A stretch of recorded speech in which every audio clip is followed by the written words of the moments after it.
بسم الله الرحمن الرحيم.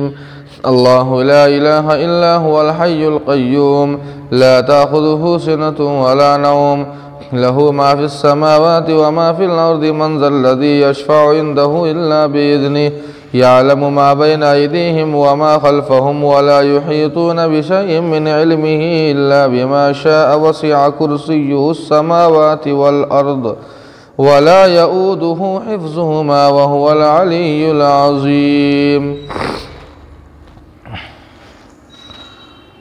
اللہ کی ذات وہ ہے کہ جس کے سوا کوئی معبود نہیں، جو زندہ ہے، تمام نظام کو سنبھالے ہوئے ہیں، نہ اسے نیند آتی ہے نہ اونگ. لہو ما فی السماوات و ما فی الارض، اور زمین و آسمان کی بادشاہت اور تمام چیزوں کی ملکیت اللہ ہی کے لیے ہے. کون ہے جو اللہ کی اجازت کے بنا سفارش کرے؟ اللہ جانتے ہیں جو مخلوق کے سامنے اور جو پیچھے ہے، اور انسان اللہ کے علم کا احاطہ نہیں کر سکتا مگر اللہ جو چاہے. اللہ کی کرسی آسمان و زمین کو وسیع ہے. وَهُوَ الْعَلِيُّ الْعَظِيمُ، اور وہ بڑے اور سب سے بڑے ہیں. ناظرین، یہ آیت ہم اور آپ جانتے ہیں کہ یہ آیت آیت الکرسی ہے. چونکہ اس سورہ کے اندر لفظ کرسی آیا ہے، اس لیے اس کا نام کرسی رکھا گیا ہے. اس آیت کے تعلق سے بے شمار فضائل احادیث کے اندر موجود اور وارد ہے. ایک حدیث میں آیا ہے، اللہ کے نبی فرماتے ہیں کہ جو شخص رات میں سونے سے پہلے اسے پڑھ لیتا ہے تو صبح تک وہ تمام آفتوں سے اس کی حفاظت ہو جاتی ہے. اسی طرح احادیث کے اندر موجود ہے کہ انسان جب اسے پڑھتا ہے تو اس کے گناہ معاف ہوتے ہیں. الغرض بہت سارے فضائل ہیں. اسے تمام آیتوں کا سردار قرار دیا گیا ہے. اس آیت کو آیت الکرسی اسے کہا جاتا ہے. چونکہ جو عقائد، تین بنیادی عقائد ہیں، توحید، رسالت اور بعث بعد الموت، ان میں سے اللہ تعالیٰ نے توحید کو یہاں بیان کیا ہے. مکمل طور پر توحید کو اللہ نے بیان کیا. اللہ فرماتے ہیں کہ اللہ کے سوا کوئی معبود نہیں، وہی زندہ ہے اور تمام نظام کو سنبھالے ہوئے ہیں. الحی کے معنی آتے ہیں زندہ جاوید، اور بعض مفسرین نے اس کا ترجمہ کیا ہے الذی لا یموت ابدا، جسے کبھی موت نہ آوے. القیوم کے معنی ہیں جو تمام نظام کے اوپر کنٹرول رکھتا ہو، سنبھالے ہوا ہو. ایسا نہیں کہ صرف زندہ ہے بلکہ پورے نظام کے اوپر اس اللہ کی نظر ہے. لا تأخذہ سنۃ ولا نوم، بنی اسرائیل کا یہ عقیدہ تھا کہ اللہ تعالیٰ کو تھکان ہوتی ہے اور اس کے بعد نیند اور اونگ بھی آتی ہے. اللہ تعالیٰ نے اس عقیدے کی تردید کی ہے. اللہ فرماتے ہیں کہ اللہ تعالیٰ ان چیزوں سے پاک ہے. نیند کا آنا، اونگ کا آنا یا تھکان کا آنا یہ بندوں کی صفت ہے، اور اللہ تعالیٰ بندوں کے ان صفات سے بالکل پرے ہے، بالا تر ہے. اللہ تعالیٰ کو نہ نیند آتی ہے، نہ تھکان، نہ اونگ آتی ہے. آگے اللہ فرماتے لہو ما فی السماوات وما فی الارض، آسمان و زمین کے اندر جتنی بھی چیزیں ہیں، ہر چیز کے اوپر اگر کسی کی ملکیت ہے وہ خدا کی ملکیت ہے. چونکہ اللہ کو چھوڑ کر جو غیروں کی پوجا کرتے ہیں، آسمانوں میں یا تو وہ سورج کی پوجا کریں گے، چاند کی پوجا کریں گے یا ستاروں کی پوجا کریں گے، اور زمین کے اندر کوئی پتھر کی پوجا کرتا ہے تو کوئی مٹی کی پوجا کرتا ہے، کوئی مورتیوں کی پوجا کرتا ہے.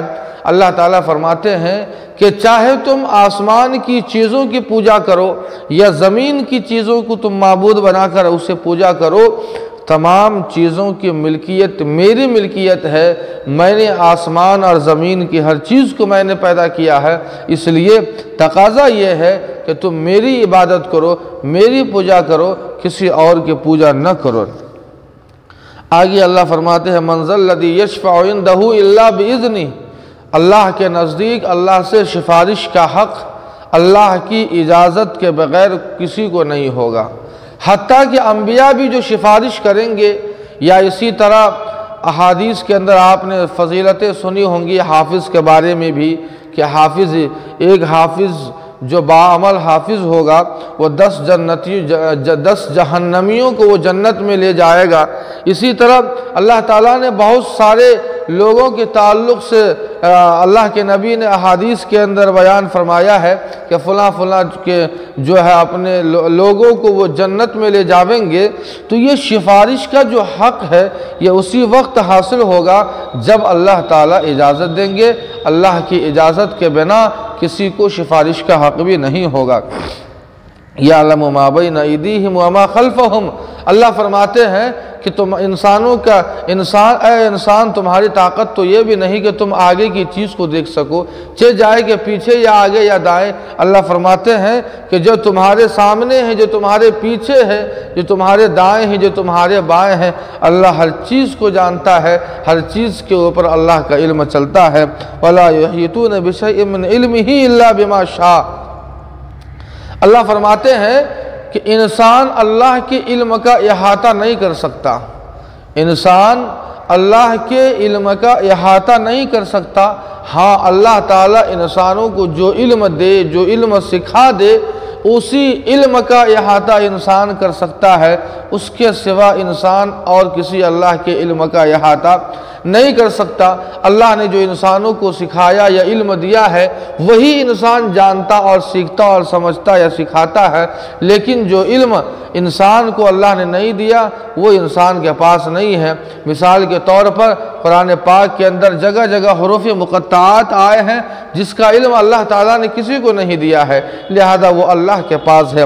آگے آخر میں اللہ فرماتے ہیں کہ اللہ کی کرسی یہ زمین اور آسمان کو وسیع ہے۔